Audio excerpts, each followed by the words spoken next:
کہ آدمی جب پیدا ہوتا ہے تو اتنا پڑھ کے آتا ہے، ماں کی گود سے بھی پہلے اس نے پڑھ لیا ہے، پہلے پروردگار نے پڑھایا ہے پھر بھیجا ہے۔ یہ جملہ قابل غور ہے، پہلے اس نے پڑھایا اور پڑھا کے بھیجا۔ جی جی فرماتا ہے فَلْهَمْهَا فُجُورَهَا وَتَقْوَاهَا، پیدا ہونے والے کے دل و دماغ میں ہم نے الہام کر دیا کہ برائی کیا ہوتی ہے اور تقوی کیا ہوتا ہے۔ واہ واہ، سبحان اللہ سبحان اللہ۔ بچنا کس سے چاہیے اور بچنے کا اظہار کیسے کرنا چاہیے اور تلاش کس کو کرنا چاہیے، اور مل جائے تو مسکرانا چاہیے، یہ اسکول میں جانے کے بعد پڑھائی جب ہوتی ہے تب جانتا ہے آدمی، مگر پروردگار نے پیدا ہونے والے بچے کو پہلے ہی دن یہ پڑھا کر کے بھیجا ہے، پیدا ہوتے ہی وہ رو کیوں رہا ہے؟ کیا بات، وہ پیدا ہوتے ہی کیوں رو رہا ہے؟ مسکرا کیوں نہیں رہا ہے؟ جس کو رونا آتا ہے اس کو مسکرانا بھی آتا ہے، بے شک بے شک۔ مگر روتا پہلے ہے مسکراتا بعد میں ہے۔ پیدا ہوتے ہی کیوں رو رہا ہے؟ کبھی غور کیا آپ نے؟ سنیے، یہ پیدا ہوا ہے، ظاہر ہوا ہے، اور ہم بولتے ہیں کہ پیدا ہوا ہے، نہ، یہ کہیں پیدا نہیں ہوا ہے، یہ پیدا تو بہت پہلے ہو چکا تھا، آیا اب ہے۔ ہاں ہاں ہاں، یہ تو اس وقت بھی تھا جب اس کی ماں تھی، اس وقت بھی تھا جب اس کا باپ تھا۔ بے شک اجی ماں باپ کیا، اس کے نانی نانا دادی دادا ساتوں پشت لکڑ دادا پکڑ دادا جتنے دادا ہیں سب تھے، انہی کے ساتھ یہ بھی کھڑا ہوا تھا۔ بے شک بے شک۔ آیا اسٹیپ بائی اسٹیپ، پہلے باپ آیا پھر بیٹا آیا، بے شک مگر یہ ظاہر ہوا ہے جس کو ہم کہتے ہیں کہ پیدا ہوا ہے۔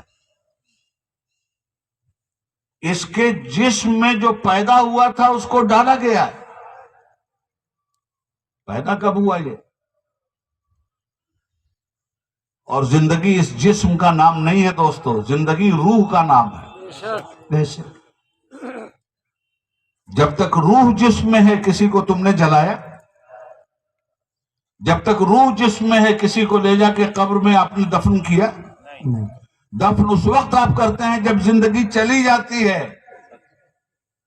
یہ جسم زندہ ہے روح کی وجہ سے، اور اس روح کو پیدا اس وقت کیا جب ماں کو بھی پیدا کر دیا تھا اور باپ کو بھی، واہ، اور سب کو اکٹھا کر کے ایک ہی جگہ سب کو اکٹھا کیا تھا اللہ نے۔ بے شک بے شک۔ ماں بھی وہی تھی، باپ بھی وہی تھا، دادا بھی وہی تھا، پردادا بھی وہی تھا، نانا بھی وہی تھا، نانی بھی وہی تھی، دادی بھی وہی تھی، سب وہی تھے، اور اللہ نے کہا